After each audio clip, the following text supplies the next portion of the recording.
말씀 보시면 지난 시간 저와 함께 나누었던 다윗이 이제 사울이 죽고 나서 사울의 뒤를 이어서 이스라엘 왕이 되는 것을 우리가 함께 나누었죠. 그런데 눈여겨 볼 것은 다윗이 온전한 이스라엘의 예루살렘의 왕이 된 것이 아니라 한 족속 유다 족속의 유다 땅의 왕이 된 것을 우리는 알고 있습니다. 결국 다윗이 왕이 된 것은 이 사울이 죽고 사울의 뒤를 이어서 왕이 되기는 하였으나 온전한 왕이 지금 되어져 있잖아요. 다시 말해서 이스라엘의 온전한 왕이 통일왕국의 왕이 되지는 못하였다라는 거죠. 유다 땅에서 다윗을 따르는 결국 유다 족속의 한 족속의 왕이 되었던 것이고 전 이스라엘을 아우러서 왕이 되지는 못했다는 거죠. 아직까지 그런 상태는 아니라는 거죠. 그것을 우리가 8절 말씀에서 보시면 사울을 따르던 사울의 군사령관 넬의 아들 아브넬이 간사하게도 사울의 아들 하나를 보호한다라고 생각을 할 수 있겠는데요. 그의 아들 이스보셋을 데리고서 마하나임으로 건너가요. 좋게 생각하면 사울의 대가 완전히 끊어지지 아니하고 끝까지 명맥을 이어갈 수 있도록 했다라고 볼 수 있으나 이것은 결국 그러한 것이 아니라 아브넬이 사울이 죽자 군사령관이었던 아브넬이 권력을 장악하고자 하는 그러한 속내가 담겨져 있었던 것이죠.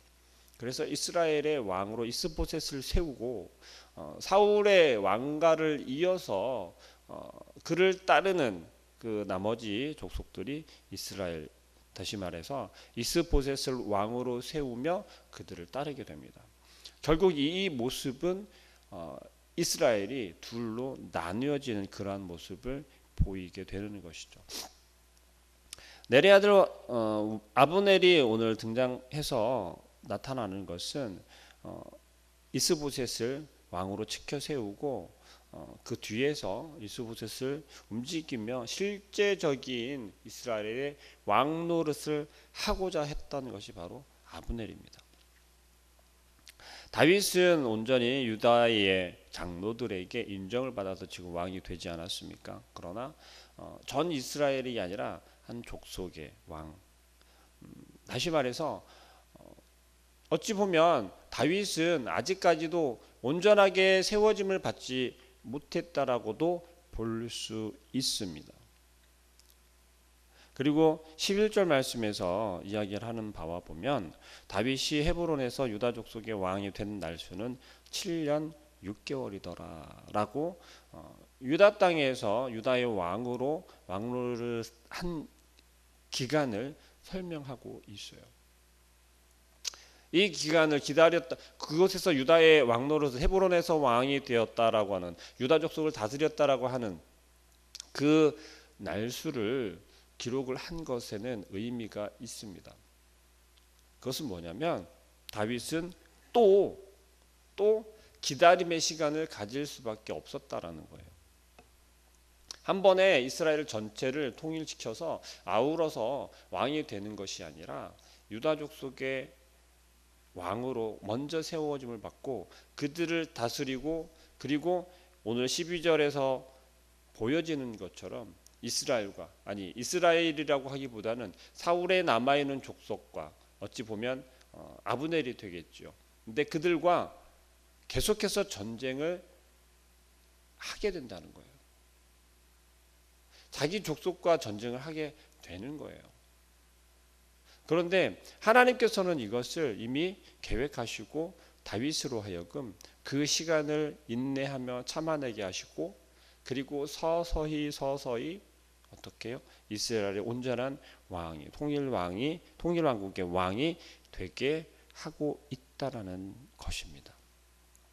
12절부터 17절 말씀에 보면 나오는 것은 넬의 아들 사울의 아들 이스보셋의 신복들이 마하나임에 나와서 기브온에 이르고 그리고 다윗을 따르는 신복들도 그곳에 나와서 모여 있다라는 거예요. 근데 여기에서 눈여겨볼 건 12명씩 모였어요. 12명씩 모여서 그들이 그곳에서 싸우는데 그 싸우는 모습이 좀 독특합니다. 어떻게 싸우냐면요. 16절에 이렇게 하죠. 각기 상대방의 머리를 잡고 칼로 상대방의 옆구리를 찌르매 일제히 쓰러진지라 라고 이야기를 하고 있어요. 이 모습을 상상해 보면 그런 거예요. 너 이리 와 하고서 서로 딱 붙잡고 그런 거죠. 서로 칼로 찔러서 누가 먼저 죽나 보자, 그런 식인 거예요. 서로 상대방의 옆구리를 찔렀다라고 이야기를 하지 않습니까? 상상을 해보십시오. 전쟁을 치르는데 서로 상대방 각국에 12명의 신복들이라고 그렇게 표현되고 있거든요.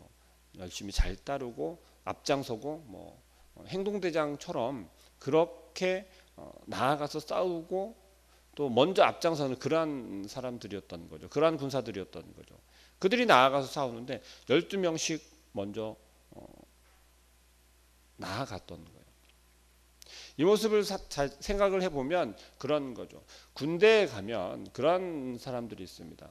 정찰병들이 있습니다. 정찰병들이 먼저 전쟁을 치르기 전에 앞에 상황이 어떤지를 알아보고자 먼저 나아가서 상황을 살펴보고 상대방의 전력을 바라보고 또 혹은 그곳에서 제거해야 할 것들이 있으면 먼저 제거하기도 합니다.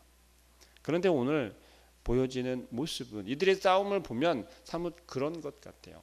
먼저 이스보셋의 군사 12명, 신복들 12명이 나아갔고 또 다윗을 따르는 신복 12명이 나아갔다고요. 그들이 서로 만난 것이 지금 기본인 거예요. 그곳에서 서로 싸우는데 니네가 더 센지 우리가 더 센지 한번 겨뤄보자는 거예요. 먼저 선전포고를 하는 것이 이 싸움이 되는 것입니다. 그런데 그 싸움의 결과가 어찌할지를 미리 보여주는 것이 바로 17절 말씀입니다. 17절 말씀이 이렇게 이야기하죠. 그날의 싸움이 심히 맹렬하더니 그들은 그저 간을 보는 것처럼 네가 더 세니 내가 더 세니 네 힘이 센지 한번 보자고 팔씨름 겨루듯이 한 것이 아니라 정말 16절에 설명하는 것처럼 상대방의 머리를 딱 잡았어요. 서로 머리를 움켜 잡았어요. 도망가지 못하게요. 도망가면 지는 거였죠. 그리고 서로 네가 먼저 죽냐 내가 먼저 죽냐 그것을 지금 보여주고 있었던 거죠. 그 정도로 맹렬했다라는 것입니다. 그리고 나서 아브넬과 이스라엘 사람들이 다윗의 신복들 앞에서 패하니라 라고 이야기하고 있어요.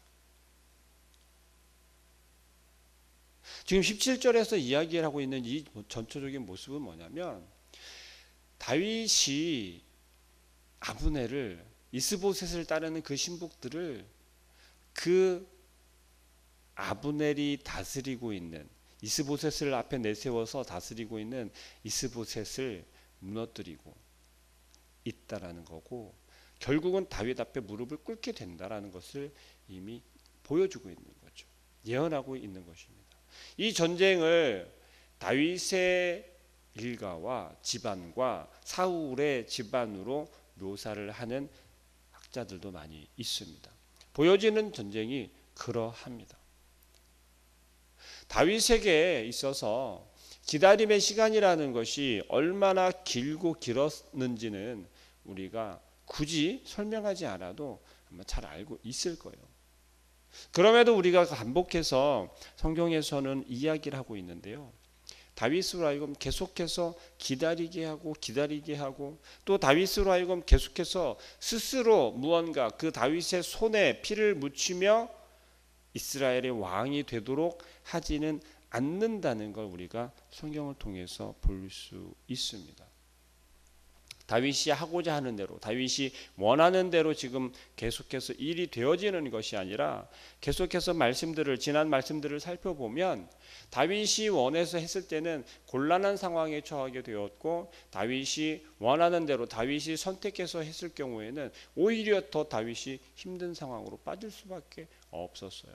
그러나 지혜로운 다윗은요 하나님을 신뢰했고 하나님께 기도하는 모습으로 돌이킬 수 있었지요.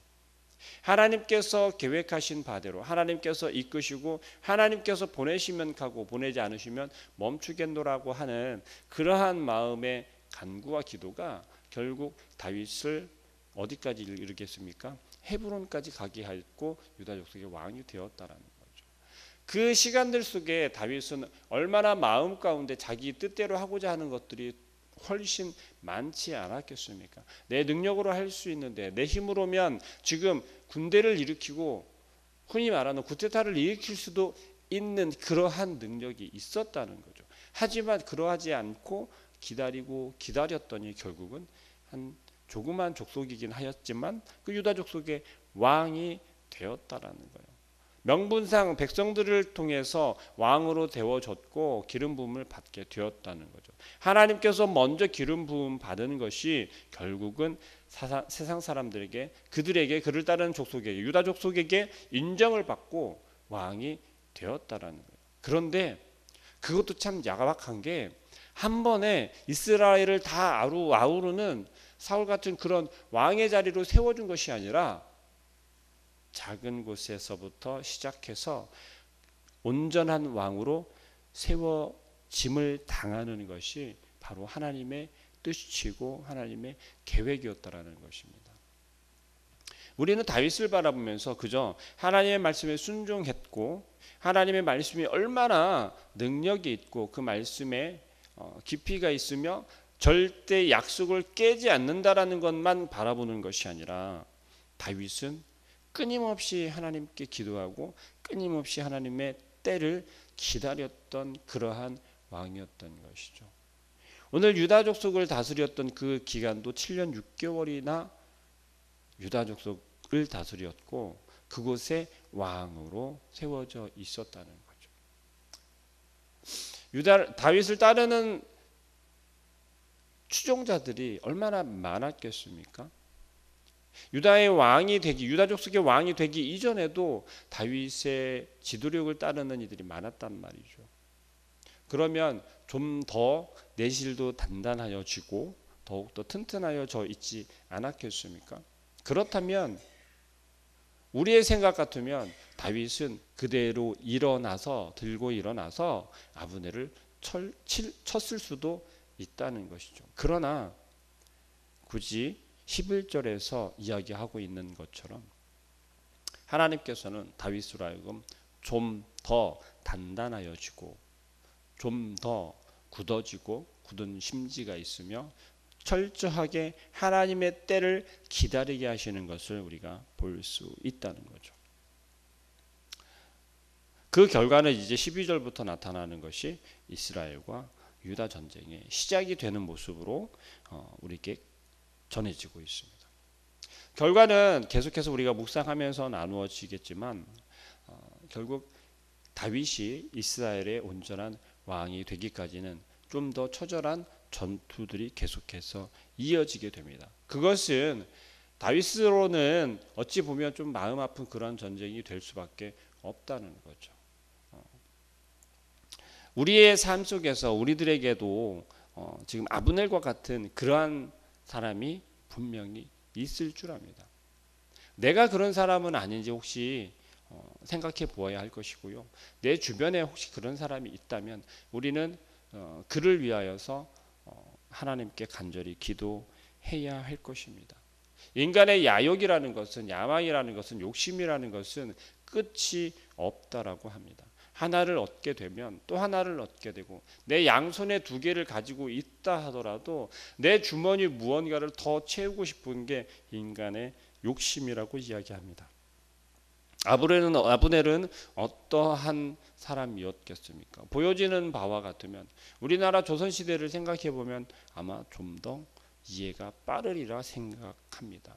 치정을 하는 것을 우리는 너무나도 많이 경험하였고 역사적으로 알고 있지 않습니까? 근데 아브넬은 지금 이스보셋을 통해 그러한 것을 보여주고 나타내고 있다는 것이죠. 내가 어느 위치에 있었습니까? 군사령관의 위치에 있었다라고 하는 것은 차기 지도자가 될 수도 있는 그러한 위치 아니겠습니까? 물론 왕가가 아니기 때문에, 왕족이 아니기 때문에 그럴 수 없다라는 건 잘 알고 있습니다. 그렇지만 그 욕심을 버리지 못한 결과가 결국은 사울에 남아있는 마지막 그 아들을 이용해서 자기 자신의 욕심을 채우는 것을 우리가 볼 수 있다는 것이죠. 다윗은 그러하지 아니하고 어떤 모습을 보였습니까? 선대하며 오히려 마음을 나누는, 마음을 주는 그러한 정치를 보여주고 있다라는 것이죠. 사무엘 하를 시작해서 들어오며 2장을 들어와서 우리가 생각해 볼 것은 사울의 정치와 사울이 다스렸던 그 나라와 다윗이 다스리고 또 앞으로 다스리게 될 그 나라가 어떻게 비교되어지는지를 우리는 생각해 보아야 할 것이고요. 이제 전쟁이 이스라엘과 유다의 전쟁으로 바뀌게 되는 것을 우리가 바라보면서 우리의 삶 속에서 우리의 신앙 속에서도 이와 같은 전쟁이 매일매일 끊임없이 일어나고 있다라는 것을 우리는 기억해야 할 것입니다. 우리에게 포기해야 할 것은 무엇이며 또 하나님의 뜻이 언제 이루어질지를 우리의 생각과 우리의 기준에서 판단하지 아니하고 하나님의 때를 느긋하게 기다릴 줄 아는 인내가 필요할 줄로 믿습니다. 우리의 삶에서 우리가 살아가고 내 것이라고 여기면 우리의 삶의 주인은 나라고 우리는 여길 수밖에 없습니다. 그러나 다윗은 어떻게 했습니까? 자기 자신의 인생이지만 자기의 삶이지만 그것을 전혀 자기의 것으로 여기지 않았던 인물 중에 하나이지 않습니까? 우리는 다윗의 그러한 모습을 본받아야 할 줄로 믿습니다. 오늘 하루 우리에게 허락하신 하나님께서는 여전히 내가 너를 사랑하고 내가 너에게 허락한 오늘 하루를 내가 세운 계획과 내가 허락한 것들을 누리고 살아가라고 지금도 말씀하시는 줄 믿습니다. 우리의 욕심으로 드러내지 아니하고 우리의 마음 가운데 생각하고 있는 우리의 계획을 하나님의 계획에 짜맞추려 하는 것이 아니라 우리의 계획은 이러하지만 우리의 생각은 욕심은 이러하지만 하나님께서 원하시는 것은 그것이 아니라면 우리는 과감하게 우리의 것을 포기할 줄 알아야 할 줄로 믿습니다. 그럴 때 하나님께서는 다윗의 때를 기다렸던 것처럼 들어 세우시고 또 높이시는 것처럼 우리의 삶 속에 오늘 하루의 삶 속에서도 우리를 드러나게 하시고 우리의 소원보다 훨씬 더 높은 것으로 높여 주실 줄로 믿습니다. 우리 함께 오늘 하루도 하나님 나를 인도해 주시고 하나님의 때를 하나님의 계획을 인내하며 기다릴 수 있게 해달라고 고백하고 소망하는 하루가 되시길 소망합니다. 기도하겠습니다. 사랑하는 하나님, 하나님께서